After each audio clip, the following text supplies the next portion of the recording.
Kalamassery polytechnic ഹോസ്റ്റലിൽ കഞ്ചാവ് വേട്ട. 2 കിലോയോളം കഞ്ചാവ് പിടിച്ചെടുത്തു. 3 വിദ്യാർത്ഥികൾ അറസ്റ്റിൽ.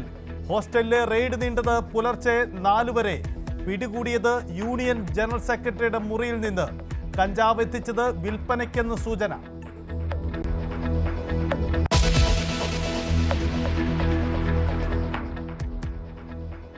കൊല്ലം ആവണീശ്വരത്ത് കാണാതായ 13-കാരിയെ കണ്ടെത്തി.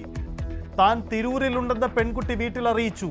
കുളപ്പുറം കോട്ടയിൽ വീട്ടിൽ ഫാത്തിമയെ കാണാതായത് ഇന്നലെ ഉച്ചയ്ക്ക്.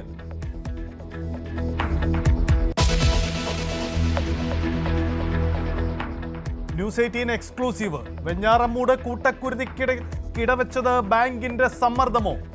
ബാങ്കിനെതിരെ പ്രതി അഫാന്റെ അമ്മ. വായ്പ തിരിച്ചടയ്ക്കാൻ സെൻട്രൽ ബാങ്കിൽ നിന്നും നിരന്തര സമ്മർദ്ദം നേരിട്ടു. കൂട്ടക്കൊല നടത്തിയ പേരമലയിലെ വീട്ടിൽ ഇനി താമസിക്കാനില്ലെന്നും ഷെമിയുടെ മൊഴിയുടെ വിശദാംശങ്ങൾ ന്യൂസ് 18 പുറത്തുവിടുന്നു.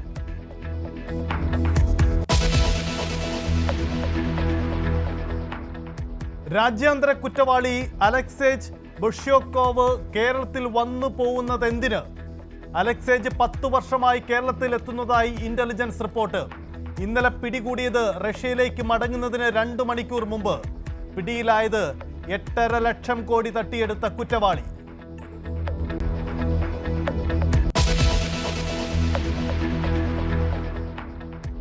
പാലക്കാട് വടക്കഞ്ചേരിയിൽ യുവാവിനെ സുഹൃത്ത് കുത്തിക്കൊന്നു. പണമിടപാട് സംബന്ധിച്ച തർക്കം കൊലപാതകത്തിന് കാരണമെന്ന് സൂചന. നെയ്യാറ്റിൻകരയിൽ കഴുത്തറുത്ത നിലയിൽ കണ്ടെത്തിയ യുവതി മരിച്ചു. ആത്മഹത്യയെന്ന് സൂചന.